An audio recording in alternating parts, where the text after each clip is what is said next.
When the peaceful protests moved into the Old Market May 30th and started to turn violent, Jake Gardner headed to his bar, The Hive, on Harney Street. Jake felt like he needed to be in his bar protecting those liquor bottles after no income for 4 months, after bills piling up.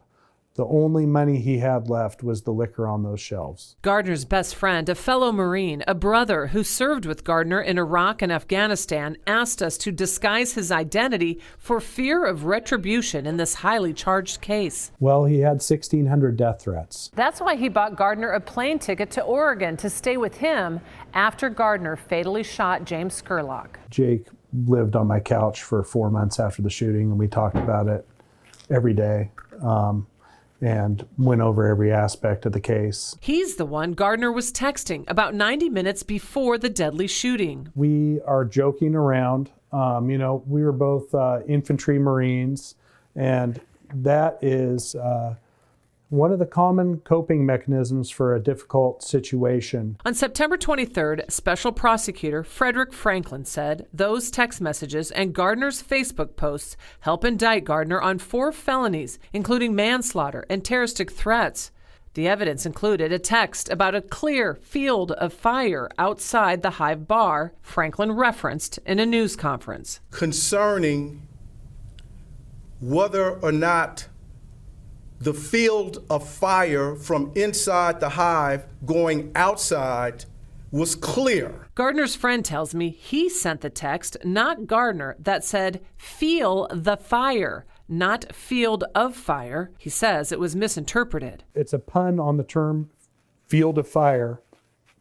It says, "Can you feel the fire across the street still?" Meaning the hostility of the crowd. Gardner responded with, "Yep, all the bars closed." Among the other texts, one featuring President Trump's tweet from the day before, "When the looting starts, the shooting starts." Jake did text that to me, but he texted it to me in a meme. Along with a photo of ammunition placed incorrectly in a gun magazine. This is a joke about the incompetence of the National Guard, which, sorry National Guard, the Marine Corps does that a lot too. That's easy for you to say it's a joke now, but was it really a joke then? You're just saying it's a joke. Well, as you can see, it's prefaced with a meme mocking the National Guard.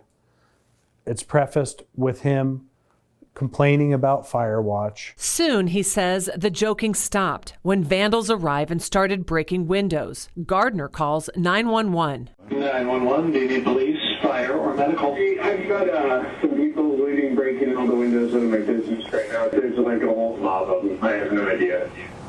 I'm pretty sure they used a gun. James Scurlock is seen throwing something at the bar. Then 30 minutes later, the confrontation in the street. Gardner's father is pushed down, and Jake Gardner puts himself between his father and the crowd. Gardner's friend says Jake backed away, showing a gun to suggest attacking him was not a good idea. He also told the crowd to leave. A woman tackled Gardner. Gardner fired 2 warning shots. Scurlock then jumped on his back, and Gardner yelled to get off several times. He eventually shot Scurlock during the struggle. The county attorney determined it was self-defense. A grand jury said evidence suggested it was not. Gardner's friend wants to see the evidence that convinced a grand jury to indict him, and he hopes the U.S. Department of Justice will investigate. He says Gardner is not the man many have made him out to be. The fact that for the last 3 years, every Sunday was salsa night at Jake Gardner's bar that had a great constituency of a diverse international crowd.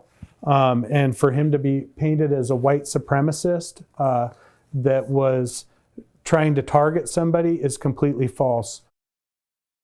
I hope he's in a better place. And I hope that he's found the peace in his life that he so deserved, that I wish he would have found here on earth had the justice system treated him fairly.